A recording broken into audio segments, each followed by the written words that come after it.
Hello बच्चों, question number first है exercise 3.5 class 6 का। इसमें हमने ए बी सी इसके 3 पार्ट पहले कर लिए थे। अब डी पार्ट है फर्स्ट का। इनमें हमने सत्य और असत्य बताना है।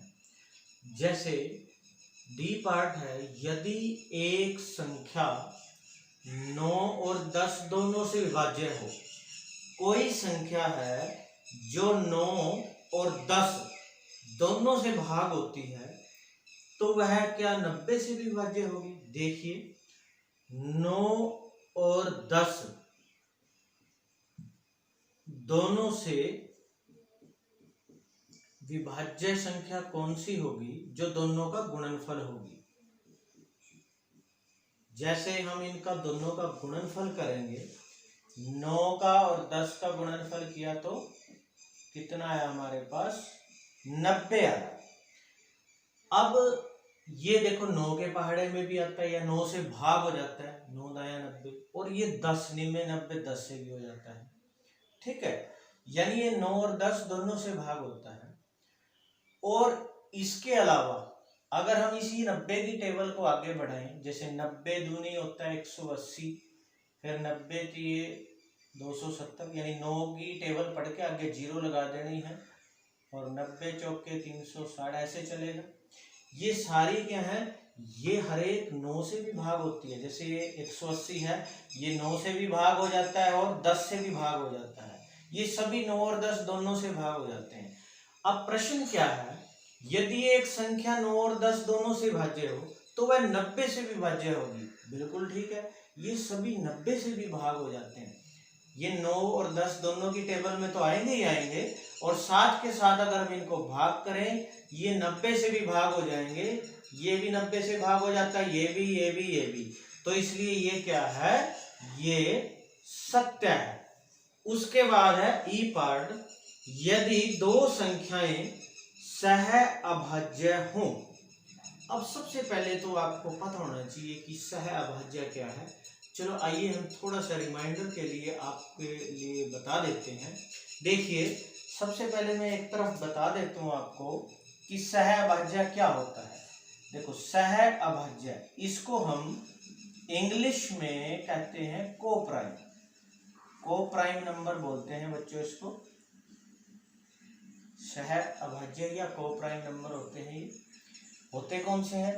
जिनका फैक्टर या कॉमन फैक्टर या सारव गुणनखंड, जिनका सारव गुणनखंड, सारव गुणनखंड या कॉमन फैक्टर क्या हो? एक हो, उसको हम क्या बोलेंगे? वो होती है सह अभाज्य संख्या। जैसे एग्जाम्पल लेते हैं, यदि दो संख्याएं सहभाज्य हो, हम एग्जाम्पल ही ले लेते हैं। जैसे मान लो मैंने लिया कोई दो संख्याएं, मैं यहाँ ले रहा हूँ 9 और 10 ले ली मैंने। अब 9 के गुणनखंड करूंगा मैं, क्या क्या होंगे हमारे पास? 9 के गुणनखंड देखो, 9 गुणा 1, ये सॉरी 1 से शुरू करेंगे।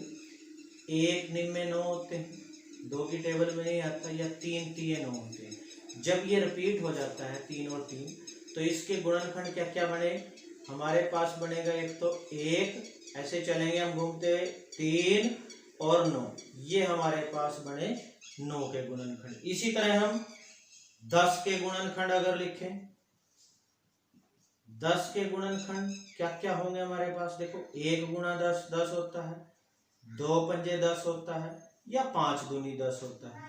तो जब 2 5 और 5 2 दोबारा रिपीट हो जाता है, तो हमारे पास ये बनेंगे ऐसे घूमते हुए इसके गुणनखंड 1 2 5 और 10।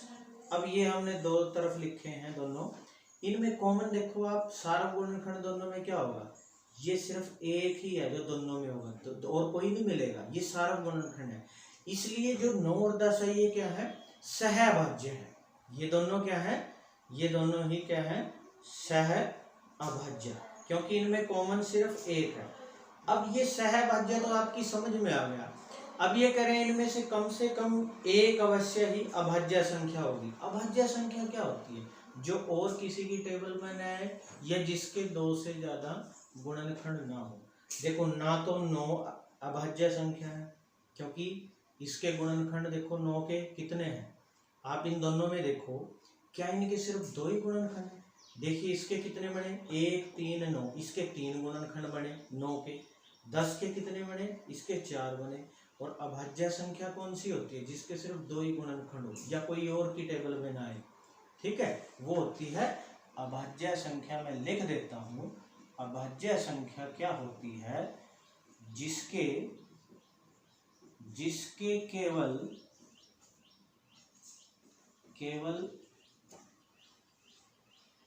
2 ही गुणनखंड हो,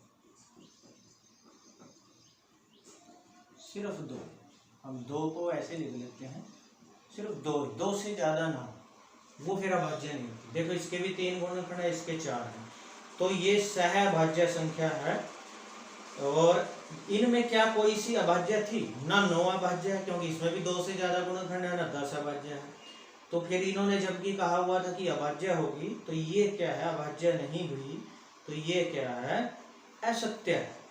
उसके बाद है एफ पार्ट, 4 से विभाज्य सभी संख्याएं 8 से भी अवश्य विभाज्य होंगी। देखो, 4 से विभाज्य संख्याएं कौन सी होंगी? 4 से विभाज्य संख्याएं जो 4 की टेबल में आती हैं, जैसे 4 एकम 4, 4 दूनी 8, 4 तीय 12, 4 चौक 16, 4 पंजे 20, 4 छिक 24, 4 सत्ते 28, ऐसे चलेगी। ये सभी 8 से भी विभाज्य है, इन्होंने लिखा हुआ है। देखिए, क्या ये 8 से विभाज्य है 4? क्या 12 8 की टेबल में आता है? क्या 20 8 की टेबल में आता है? क्या 28 8 की टेबल में आता है? नहीं। यानी ये जो 4 हो गए, 12 हो गए, 20 हो गया, 28 हो गई, ये तो 8 की थे, यानी ये 8 से विभाज्य नहीं है। और जबकि इन्होंने क्या कहा है कि ये 8 से विभाज्य होंगे, तो ये भी क्या हुआ? सत्य नहीं हुआ, ये भी है असत्य है। एक बार हम दोबारा से रिपीट कर लेते हैं। डी पार्ट है कि यदि एक संख्या 9 और 10 दोनों से विभाज्य हो, दोनों से वही संख्या विभाज्य होती है जो दोनों का गुणज हो, दोनों से गुणा करके आए। जैसे हमने 9 और 10 की गुणा की, तो 90 जो है ये 9 के पहाड़े में भी आती है और 10 की।